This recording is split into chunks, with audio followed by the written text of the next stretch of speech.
The inspiring journey of APJ Abdul Kalam, from Ramaswaram to the stars. In the serene coastal town of Ramaswaram, Tamil Nadu, where the waves of the Indian Ocean whispered secrets to the sandy shores, a boy was born on October 15, 1931. His name was Avul Pakir Jainulabdin Abdul Kalam, but the world would come to know him as APJ Abdul Kalam, the missile man of India, a visionary scientist, and an eternal inspiration. Ramaswaram was not just a place, it was a cradle of simplicity and spirituality. The town, famous for its ancient temple dedicated to Lord Shiva, was a melting pot of cultures and religions. Kalam's father, Jainulabdin, was a boat owner and imam of the local mosque, while his mother, Ashima, was a devoted housewife. Their home was modest, built of limestone and thatch, reflecting the humble life they led. From an early age, Kalam learned the values of hard work, integrity, and interfaith harmony. His family, though not wealthy, was rich in wisdom and kindness. Jainulabdin often ferried Hindu pilgrims across the sea to the temple, fostering in young Kalam a deep respect for all religions. As a child, Kalam was curious about the world around him. The vast ocean intrigued him, symbolizing the boundless possibilities of life. He would often gaze at the seagulls soaring high, wondering about the mechanics of flight. To support his family during tough times, especially after his father's boats were damaged in a cyclone, Kalam took up odd jobs. At the tender age of 8, he started selling newspapers. Waking up before dawn, he would cycle through the streets, delivering bundles of the Hindu to eager readers. This early responsibility instilled in him a strong work ethic. Despite the financial constraints, education was never compromised. Kalam attended the Schwartz Higher Secondary School in Ramanathapuram, where his teachers noticed his sharp intellect and insatiable thirst for knowledge. One teacher, in particular, Ayadurai Solomon, became his mentor, encouraging him to dream big. Wings are not just for birds, Solomon would say, igniting Kalam's passion for aeronautics. After completing his schooling, Kalam moved to St. Joseph's College in Tiruchirappalli to study physics. The transition from the small town to a bustling college was challenging, but Kalam's determination shone through. He graduated in 1954 with a degree in physics, but his heart was set on becoming a pilot. He applied to the Indian Air Force, only to be rejected in the final selection round, 9th out of 8 spots. This setback could have broken a lesser spirit, but for Kalam, it was a redirection. He enrolled in the Madras Institute of Technology (MIT) to pursue aeronautical engineering. There, he delved into the intricacies of aircraft design and propulsion systems. His project on designing a low-level attack aircraft showcased his innovative thinking.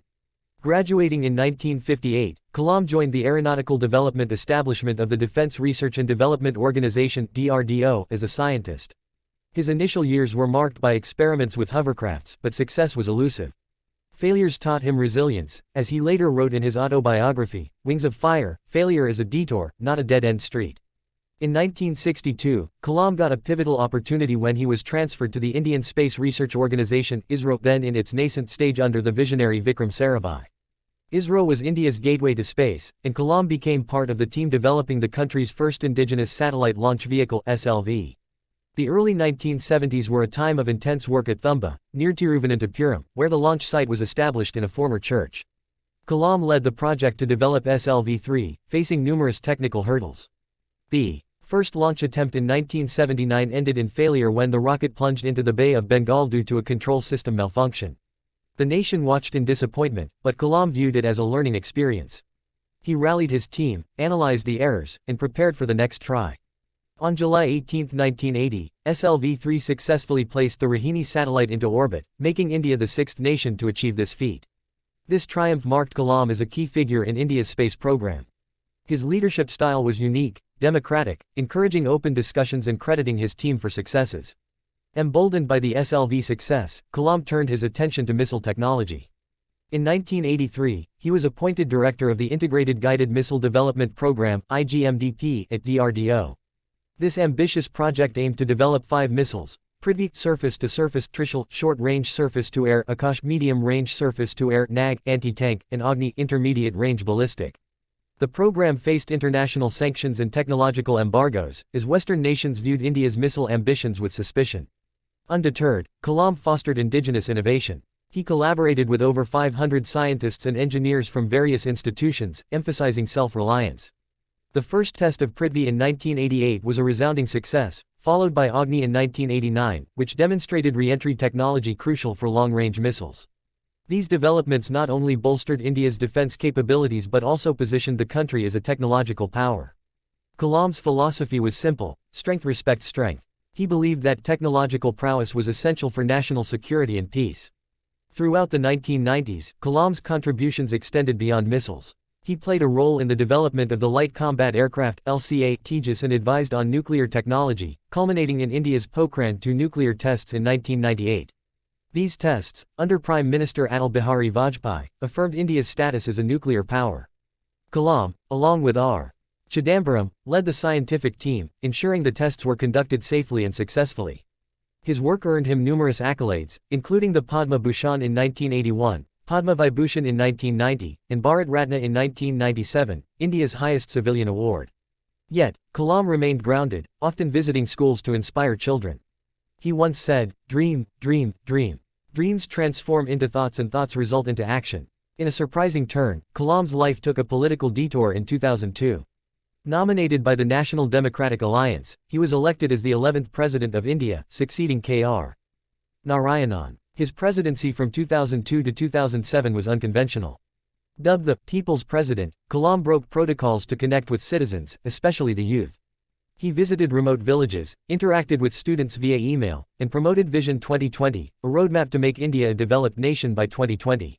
His Rashtrapati Bhavan became a hub for innovation. He initiated projects like providing urban amenities in rural areas Pura to bridge the urban-rural divide. Kalam emphasized education, healthcare, and technology as pillars of progress. One memorable moment was when he invited 150 orphans to the presidential palace for Republic Day, treating them as VIPs. His speeches, filled with anecdotes and poetry, motivated millions. He quoted Thiruvalluvar and Kabir, blending ancient wisdom with modern science. During his tenure, Kalam faced challenges, including the controversial dissolution of the Bihar Assembly in 2005, which was later deemed unconstitutional. He also returned the Office of Prophet Bill for reconsideration, showcasing his commitment to ethical governance. Internationally, he strengthened ties with countries like the US, signing the Indo-US nuclear deal framework. Yet, he never lost his scientific zeal. He continued writing and mentoring.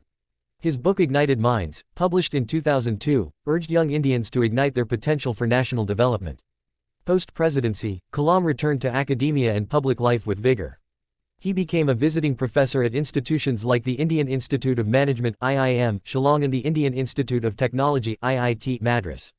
He authored several books, including India 2020, Target 3 Billion, and My Journey, Transforming Dreams into Actions. These works reflected his optimism and belief in India's youth. Kalam traveled extensively, delivering lectures on leadership, innovation, and sustainable development. He advocated for renewable energy, rural empowerment, and space exploration. In 2012, he launched the "What Can I Give?" movement, encouraging people to contribute to society rather than just take. Kalam's personal life was one of simplicity. He never married, dedicating his life to the nation. A vegetarian and teetotaler, he practiced yoga and read the Bhagavad Gita daily.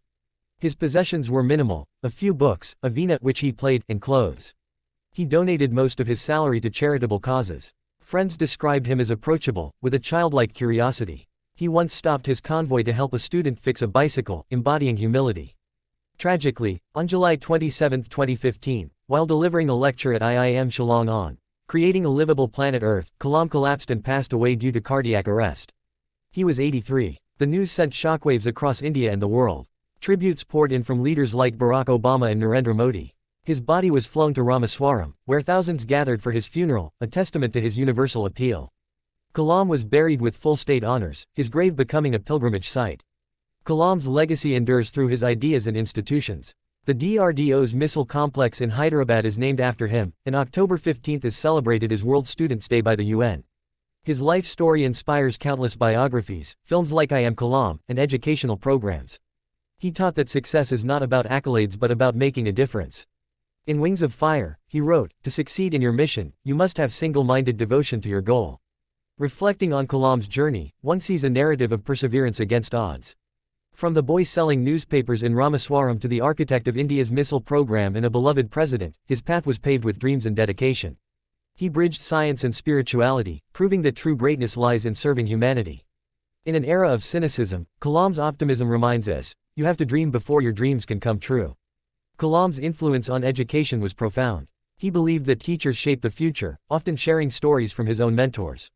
In one lecture, he recounted how his science teacher, Shiva Subramania Iyer, demonstrated bird flight by taking the class to the seashore, inspiring Kalam's aviation dreams.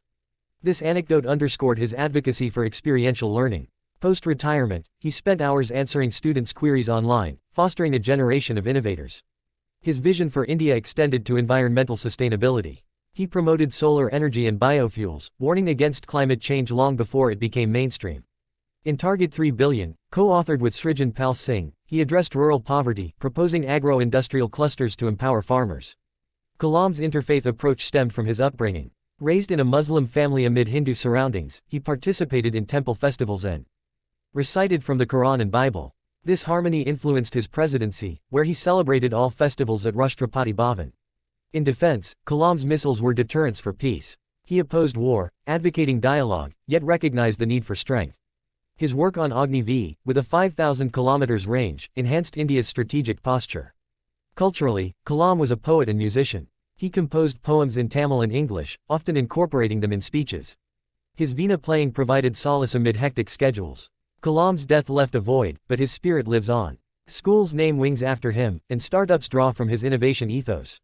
In 2020, amid the pandemic, his Vision 2020 seemed prophetic, urging self-reliance in healthcare and technology.